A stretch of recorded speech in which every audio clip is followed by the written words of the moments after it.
எல்லோருக்கும் வணக்கப்பா. இன்றைக்கி நம்ம தர்பூசணி பழம் எடுத்திருக்கோம். இது இந்த கோடை வெயிலுக்கு ஏற்ற தர்பூசணி பழம் 4 விதமாக ஜூஸ் போட போகிறோம். தர்பூசணி பழத்தை எடுத்து இப்போ கட் பண்ணியிருக்கோம். கட் பண்ணி இது மாதிரி பீஸாக வச்சு அதில் இருக்க கொட்டையெல்லாம் அது மாதிரி எடுத்து க்ளீன் பண்ணிடலாம். க்ளீன் பண்ணதுக்கப்புறம் அதை அப்படியே சின்ன சின்ன பீஸாக கட் பண்ணிடலாம். பாருங்கள் எவ்வளோ ஈஸியாக கட் பண்ணியாச்சு. இப்போ கட் பண்ணதை ஒரு மிக்சிங் பவுலில் போட்டுக்கலாம், மிக்ஸி ஜாரில் போட்டுக்கலாம். மிக்ஸி ஜாரில் போட்டதுக்கப்புறம் நல்லா அந்த வெயிலுக்கு இதமான டெய்லி ஒரு ஜூஸ் எடுத்துக்கலாம். இப்போ அது போட்டதுக்கப்புறம் புதினா இலை ஒரு 10 இலை போட்டுக்கிறேன்.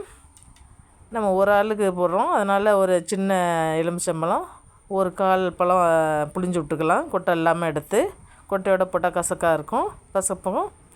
இல்லை உப்பு ஒரு சிட்டிகை போட்டுக்கலாம். எவ்வளோ தான் நம்ம இனிப்பு போட்டாலும் 2 ஸ்பூன் சர்க்கரை சேர்த்துக்கலாம். இனிப்பு போட்டாலும் கொஞ்சமாக ஒரு பிஞ்சு உப்பு போட்டால் தான் டேஸ்ட் அதிகமாக இருக்கும். இப்போ நம்ம அரைச்சிட்டு வந்துடலாம். நல்லா அரைச்சிட்டு வந்தாச்சு. இப்போ ஒரு வடிகட்டு வச்சு அதை வடிகட்டிக்கலாம். நம்ம வடிகட்டினா தான் அதில் இருக்க திப்பி இந்த கொட்டைங்க ஏதாவது 1 2 இருந்துச்சுன்னா அது இது பண்ணிடும். இப்போ வடிகட்டியாச்சு. அதில் நம்ம ஜில்லுன்னு குடிக்கிறதுக்காக ஐஸ் கியூப் ஒரு 4 போட்டுக்கலாம். இது ஃபஸ்ட்டு மெத்தடு. செகண்ட் மெத்தடு என்னென்னா, இப்போ சப்ஜா சீடு ஊற வச்சுக்கலாம். ஒரு 5 நிமிஷத்துக்கு முன்னாடி ஊற வச்சிடலாம். நல்லா ஊறிட்டோம். அதுக்குள்ளே நம்ம பழத்தை கட் பண்ணிடலாம். இந்த பழம் கட் பண்ண பழத்தை மிக்சியில் போட்டுடலாம். மிக்ஸி ஜாரில் சேர்த்ததுக்கப்புறம் அதே போல் சர்க்கரை 2 ஸ்பூன் சேர்த்துக்கலாம். நம்ம ஒவ்வொரு டம்ளருக்கு தான் சேர்க்குறோம். சர்க்கரை உங்களுக்கு கம்மியாக வேணாலும் கம்மியாக சேர்த்துக்கங்க. ஒரு பிஞ்சு உப்பு போட்டுக்கலாம். உப்பு போட்டாச்சு. இதை நல்லா அரைச்சிட்டு வந்துடலாம். அரைச்சிட்டு வந்ததை வடிகட்டு வச்சு அதே போல் வடிகட்டிடலாம். நல்லா வடிகட்டிட்டோம்னா அப்புறம் அதை தேய்ச்சி கொடுத்தோம்னா அதில் இருக்கிறதெல்லாம் இதாகிடும். இப்போ நம்ம பாத்திரம் எடுத்துக்கலாம், டம்ளர் எடுத்துக்கலாம். டம்ளரில் நம்ம ஊற வச்சுருக்க சப்ஜா விதையை அதில் சேர்த்துக்கலாம். நல்லா குளிர்ச்சியாக இருக்கும். சப்ஜா சேர்த்துக்கிறது ரொம்ப நல்லது, இந்த வெயிலுக்கு ரொம்ப நல்லது. இப்போ நம்ம அரைச்சிட்டு வந்த பழத்தை அது கூட சேர்த்துக்கலாம். நம்ம ஐஸ் கட்டி வேணும்னா ஐஸ் கட்டி கூட சேர்த்துக்கலாம். நான் சேர்த்துருக்கேன் பாருங்கள். கோடை வெயிலுக்கு டெய்லி ஒரு பழம் எடுத்து இது மாதிரி ஒரு ஜூஸ் ஏதோ ஒரு வகையில் ஜூஸாக எடுத்துக்கிட்டால் ரொம்ப நல்லது. இது 3வது மெத்தடு. 3வது மெத்தடில் அதே மாதிரி பழத்தை கட் பண்ணி வச்சுருக்கோம். கட் பண்ணி வச்சுருக்க பழத்தை அது கூட சேர்த்துக்கலாம். மிக்சியில் சேர்த்துக்கிட்டு சர்க்கரை சேர்த்துக்கலாம். சர்க்கரை நீங்கள் கொஞ்சமாக சேர்க்குறதுனாலும் சேர்த்துக்கலாம். சர்க்கரை சேர்த்ததுக்கப்புறம் ஒரு பிஞ்சு உப்பு போட்டுக்கோங்க. நம்ம 3 விதமாக செய்கிறோம்.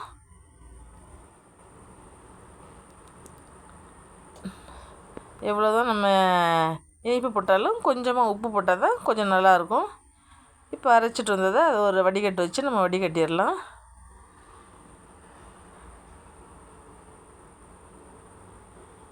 நல்லா வடிகட்டியாச்சு. வடிகட்டிட்டு அதை திப்பி இல்லாமல் இந்த ஃபில்ட்ரு வச்சு இது பண்ணிக்கிறோம். பண்ணதுக்கப்புறம் அதை டம்ளரில் சேர்த்துக்கலாம். இப்போ நம்ம ஐஸ் கியூபு சேர்த்துக்கலாம். அதுக்குள்ளே டம்ளரில் சேர்த்தாச்சு. மிளகு பொடி கொஞ்சம் சேர்த்துக்கலாம். மிளகு பொடியை சேர்த்து சாப்பிட்றப்ப இன்னும் சூப்பராக சுவையாக இருக்கும், ரொம்ப நல்லாயிருக்கும். இதை நல்லா ஒரு ஸ்பூனை வச்சு கலக்கி விட்டுறலாம். ஒரு எலுமிச்சம்பழமும் ஒரு 2 3 சொட்டு சேர்த்துக்கலாம். அப்போ தான் நல்லா டேஸ்ட் இருக்கும்.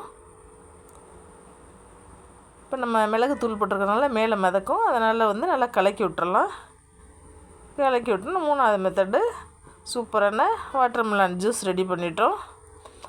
அடுத்து நம்ம கடைங்களில் விற்கிறது மாதிரி பழத்தை எப்படி சாப்பிட்லாம், அந்த சின்ன இதில் வச்சுருப்பாங்களே பேப்பர் டம்ளரில், அது மாதிரி நம்ம எப்படி சாப்பிட்லான்னு செய்யலாம். இப்போ அதே மாதிரி பீஸு சின்ன சின்ன பீஸாக வெட் பண்ணி வச்சுருக்கோம். அதில் கொஞ்சமாக உப்பு சேர்த்துக்கலாம்.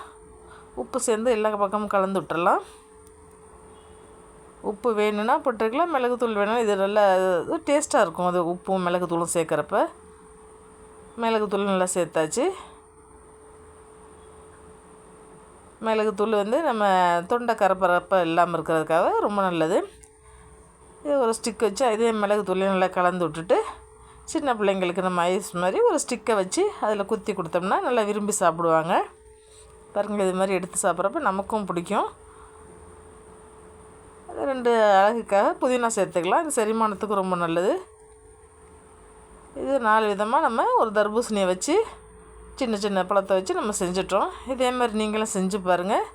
செஞ்சு பார்த்துட்டு பிடிச்சிருந்துன்னா லைக் பண்ணுங்கள், ஷேர் பண்ணிக்கோங்க, சப்ஸ்கிரைப் பண்ணிக்கோங்க. தேங்க்யூ.